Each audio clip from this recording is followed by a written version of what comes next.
Hello and welcome! Today I will tell you about the easiest way to make your TV smart, the new Video Tele Smart TV box from Xiaomi, the Mi Box 3. This is not the first TV box from Xiaomi, but it is probably the best one yet. Is it really so? My name is Dmitry Voloshin, so let's find out.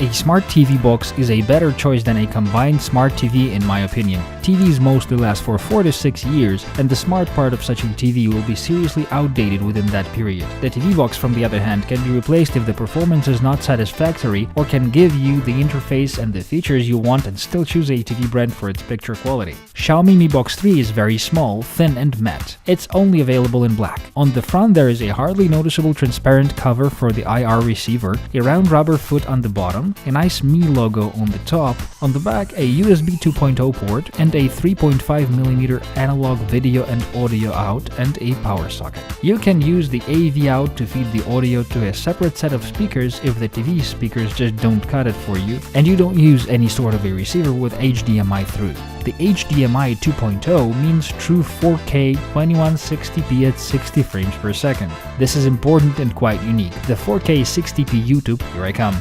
The power brick is compact and integrated with the plug, like a cell phone charger. It's nice, like all the Xiaomi chargers, it has a Mi logo on it. The remote is a neat, thin and long-rounded and matte piece of plastic. It has a built-in microphone for the voice commands, Bluetooth to transfer them to the TV box, a gyro to use the remote as a game controller like Wii or Kinect, and a lanyard not to throw it into the wall while doing that. There is also a nice branded HDMI to HDMI lead. Wireless, dual band 5 GHz Wi-Fi, 8 BGN and a 4.1 version Bluetooth with EDR. The guts are the M-Logic S905 system on chip with 4 2 GHz Cortex A53 cores and Mali 450 video accelerator clocked at 750 MHz. The chipset is specifically designed for media devices and supports the maximum amount of hardware decoders for audio and video, so the processor speed and benchmarks is secondary to its actual ability to play heavy video files, which is very good.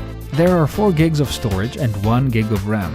The setup scores over 35,000 points in Antutu, which is quite good for a TV box. Video streaming software comes pre-installed in this TV box, as well as YouTube and versatile VLC and MX video players. The Android platform excludes any chance of these programs getting outdated. You would just install new players or update existing, albeit manually, and the problem is solved. Google Play Market does not come installed right out from the box, nor does the Google services. You can install new software from a USB storage device by putting appropriate APK files on the drive and then inserting it into the TV box. I was able to install Facebook, alternative Android-like launcher and various games. Xiaomi supply their own game and app markets, but they are very set in both quality and quantity, and the only real use is to try to find a game that uses the remote's gyro for gameplay.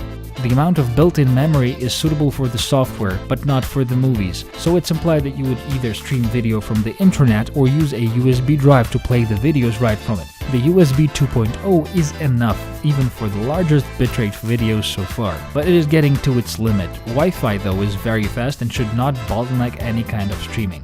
The Mi interface is quite comfortable and defined. It has a lot of Chinese menus and services though, which are useless outside of China. I was able to install a free third-party launcher and got a usual familiar Android device feel. By the way, the device identifies itself as a phone, and Instagram will work just fine.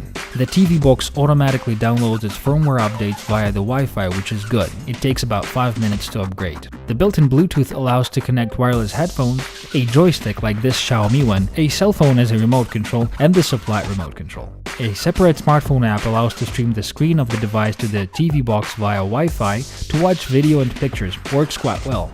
The games run okay. On the full HD resolution, they run smooth and with no glitches. Dead Trigger and Real Racing play well. The only issue, amount of memory. You will not be able to keep many games on the device at the same time. A real smart thing for me was using this as a remote desktop client to my main desktop PC. You can then connect a receiver for wireless keyboard and mouse to the TV box and use an RDP client program to connect to any PC anywhere, as if it was connected directly to that TV. It's not suitable for gaming or video though, but text chatting, browsing or work can be done in the living room on a large screen with no hassle. I think that the modern television is living its last years by now, and making your TV smart is an obvious and somewhat inevitable choice. This was Dmitry Voloshin reporting for you. I will see you sometime soon. Good luck.